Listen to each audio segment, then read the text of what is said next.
There's a famous hadith in Muslim Imam Ahmad and also in other books of hadith, in which the Prophet ﷺ says that after every 100 years, Allah will send somebody to revive the ummah.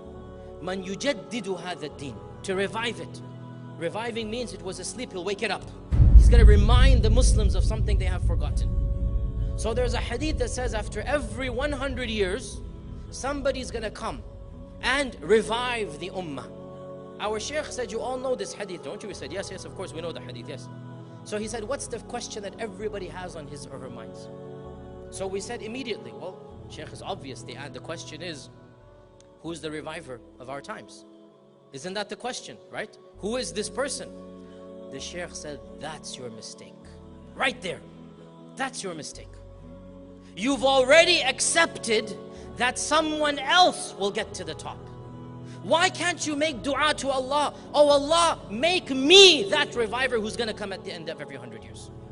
Why have you accepted mediocrity? Surely somebody's going to be there. Why can't you aim for the top? And you know what? Even if you don't get there, because in the end there's only one person that will get there, okay? So let's be realistic. Somebody will, by the way, right? Somebody will. Even if you don't get right to the very top and you become the all-time mujaddid of this century, guess what? When you made that your goal and you spent your life doing your best to benefit the ummah, by the time you die, even if you don't get all the way up there, you would have gone so high, as the saying goes, aim for the stars. Even if you get to the moon, yani mashallah, you've made it, right? Aim for the stars. Even if you get to the moon, even if you get way up there, alhamdulillah, you've accomplished a lot. And that's exactly what our ummah wants every one of us to do. Brothers and sisters, I want every one of us to think about a very simple question. What do I want to do with my life? What's my vision? What's my goal? And once you've answered that question, set the highest goal that you can imagine, that you can possibly